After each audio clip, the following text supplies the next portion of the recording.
Subscribe करें अपने channel और जस्टर को और बेल आइकॉन को दबा दें। Thank you. सुप्रीम कोर्ट की रीसेंट जजमेंट आई है जिसमें 3 रुकनी बेंच ने एक मुलाजिम को जैसे कि डिसमिस फ्रॉम सर्विस कर दिया गया था पीडा एक्ट के तहत, उसको बहाल कर दिया है। और ये तय कर दिया है, जो कि पहले भी बहुत सारे फैसलों में सुप्रीम कोर्ट तय कर चुकी है, कि ये 2 काम जब तक नहीं करेगा इदारा, उस वक्त तक वो किसी भी मुलाजिम को टर्मिनेट नहीं कर सकती, चाहे इल्ज़ाम जितना भी बड़ा क्यों ना हो। अब होता क्या है कि अक्सर जब कोई बड़ा इल्ज़ाम होता है, बड़ी करप्शन पकड़ी जाती है किसी मुलाजिम की, या कोई बहुत बड़ा मिसकंडक्ट सामने आता है, तो इदारा ये समझता है कि ये तो इतना बड़ा जुर्म हो गया है कि अब इससे बचना इसके लिए नामुमकिन है, तो वो फिर फॉर्मेलिटीज़ में जाए बगैर ही उसको पुनिश कर देता है या उसको डिसमिस फ्रॉम सर्विस कर देता है, जिसका एट दी एंड जाकर मुलाजिम को फ़ायदा होता है। देखें, एक सिंपल सी बात है कि अगर अदालत के अंदर जज के सामने भी कोई शख्स किसी का कत्ल कर देता है, तो तब भी वो जज वहाँ बैठे बैठे फौरी तौर पर उसको सज़ा नहीं सुना सकता। उसका ट्रायल होता है, उसकी तफ्तीश होती है, इन्वेस्टिगेशन होती हैं, गवाह सबूत पेश किए जाते हैं और फिर अदालत उसको सज़ा सुनाती है। और इस सूरत में वो फिर मुल्जिम आगे कहीं भी जाकर बरियत नहीं हासिल कर सकता। जबकि अगर उसे फ्री ट्रायल नहीं दिया जाएगा और फौरी तौर पर फैसला सुना दिया जाएगा, तो उस सूरत में फिर क्या होगा कि वो अगले फोरम से जाकर वो फैसला रिवर्स हो जाएगा, जैसा कि इस केस में हुआ है। अब इस केस में क्या इल्ज़ाम था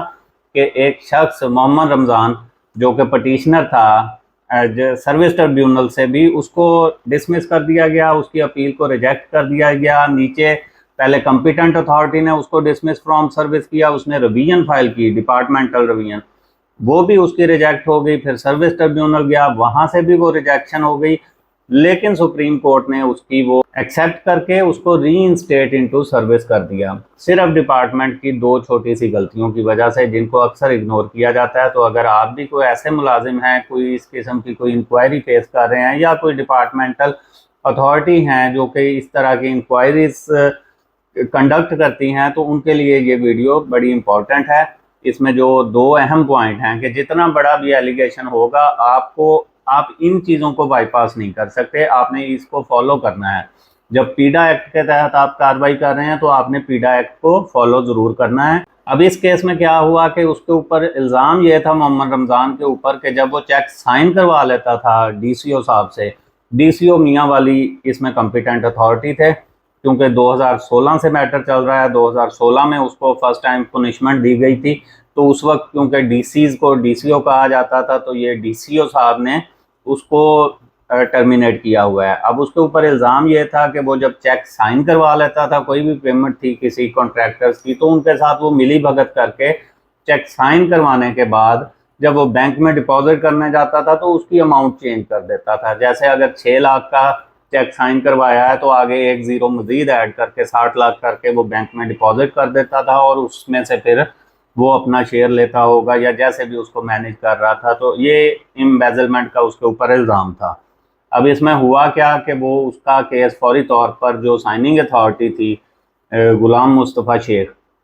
उन्होंने एंटी करप्शन को भी उसका मैटर रेफर कर दिया। अब एंटी करप्शन में तो बहुत सारी चीज़ें, क्योंकि क्रिमिनल केस में आपके ऊपर जो बर्डन ऑफ प्रूफ होता है वो बहुत ज़्यादा हाई लेवल का होता है। आपने beyond any shadow of doubt अपने केस को प्रूव करना होता है, तो वहाँ पे तो मुल्जिम बच गया। लेकिन डिपार्टमेंटल इंक्वायरी में जाहिर है बहुत सारी चीज़ें नहीं, आपने beyond any shadow of doubt कोई चीज़ प्रूव करने की ज़रूरत नहीं होती, तो वहाँ पे उसको फिर डिसमिस फ्रॉम सर्विस कर दिया गया। अब उसकी ये प्ली भी हो सकती है, और ये सुप्रीम कोर्ट ने भी यही कहा है कि इसको रूल आउट नहीं किया जा सकता कि आया कि वो वाकई उसको अमाउंट्स को चेंज कर रहा था, या वो साइनिंग अथॉरिटी खुद ही साइन करते वक्त वो अमाउंट चेंज कर रही थी, या वो एक्चुअली में उसी अमाउंट के ऊपर साइन कर रही थी। तो ये सारी चीज़ें प्रूव करने के लिए कि उसी ने वो किया है, सारा एम्बेजलमेंट की है, और साइनिंग अथॉरिटी का उसमें कोई हाथ नहीं था, या साइनिंग अथॉरिटी ये सारा कुछ नहीं कर रही थी, क्योंकि उसकी प्ली तो यही थी कि मुझे तो जैसे चेक मिल रहे थे मैं वैसे जाके डिपॉजिट कर रहा था, जबकि साइनिंग अथॉरिटी कह रही थी कि ये कम रकम लिख के साइन करवाता था और ज़्यादा उसको करके बाद में डिपॉजिट करवा रहा था। बहरहाल सुप्रीम कोर्ट ने यह तय किया कि क्योंकि एक तो इसमें रेगुलर इंक्वायरी कंडक्ट ही नहीं की गई, अब रेगुलर इंक्वायरी यकीनन की गई होगी, कुछ छोटी मोटी कमेटी भी बनाई गई होगी, लेकिन प्रॉपर जो उसका नोटिफिकेशन होता है, जो चार्जशीट सर्व करनी होती है, शो काज नोटिस सर्व करना होता है, रेगुलर इंक्वायरी के हवाले से बहुत सारी चीज़ें इस केस में मिसिंग थी। और उसके बाद फिर उसको पर्सनल हेयरिंग भी का मौका भी नहीं दिया गया। हालांकि डिपार्टमेंट ने कहा कि हमने इसको नोटिस किए हैं, लेकिन उस दौरान वो बंदा जेल में था, एंटी करप्शन की जेल में था, और उसने वो प्रूव कर दिया कि उसको वहाँ पे कोई नोटिस रिसीव नहीं हुआ, ना ही उसकी बात सुनी गई, ना ही उसकी पर्सनल हेयरिंग की गई। तो सिर्फ इन दो ग्राउंड्स की बुनियाद पर कि एक तो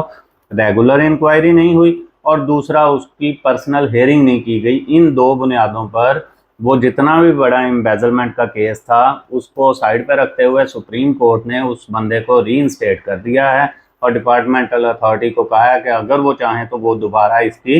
नए सिरे से इंक्वायरी करें, लेकिन रेगुलर इंक्वायरी हो, पटिशनर को मौका दिया जाए। लेकिन अब क्या होगा कि वो 2016 से लेके अब तक का उसको सर्विस बेनिफिट ज़ाहिर है मिलेगा, क्योंकि आज वो सर्विस में रीइंस्टेट हो चुका है, सिर्फ एक डिपार्टमेंट की छोटी सी गलती की वजह से। कि अगर उस स्टेज पर उसकी प्रॉपर रेगुलर इंक्वायरी कर ली जाती, चार्जशीट उसको सर्व कर दी जाती, शोकाज नोटिस किया जाता, पर्सनल हेयरिंग की जाती,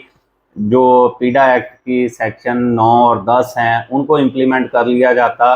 तो आज वो बंदा सुप्रीम कोर्ट से भी उसकी रिजेक्ट हो जाती अपील और इस तरह से वो सर्विस में दोबारा रीइंस्टेट ना हो पाता। लेकिन क्योंकि ये लैप्सेस थे जिनको अक्सर अथॉरिटीज़ भी इग्नोर कर जाती हैं और मुलाजमीन भी अक्सर इन चीज़ों को इम्पोर्टेंस नहीं देते, और जब ये सारा कुछ हो रहा होता है तो उन्हें लग रहा होता है कि ये उनके साथ ज़्यादती की जा रही है, जबकि इन्हीं चीज़ों का बाद में आगे चलकर उनको फ़ायदा होता है। तो हमेशा जब भी कोई भी केस है, छोटा है या बड़ा है, तो जिस कानून के मुताबिक आप उसको कंडक्ट कर रहे हैं, ये आपकी जिम्मेदारी है कि उस कानून को प्रॉपरली फॉलो किया जाए, ताकि फिर एक्यूज आपके उन लैप्सेस का फ़ायदा ना उठा सके, जैसे कि इस केस में हुआ है। और एट द एंड उसको अब उन सारी चीज़ों का, उन सारे लैप्सेस का फ़ायदा हुआ है, चाहे उसने एम्बेजलमेंट की थी या नहीं की थी। अब वो रीइंस्टेट इनटू सर्विस हो चुका है। अब वो डिनोवो इंक्वायरी होती है नहीं होती, उसका क्या रिजल्ट आता है। बहरहाल ये रीसेंट जजमेंट है और इसका जाहिर है अब दूसरे लोगों को भी फ़ायदा होगा जिनके खिलाफ भी इंक्वायरीज चल रही हैं या जिनकी इंक्वायरीज कंप्लीट करके इसी तरह से उसमें लैप्सेस छोड़कर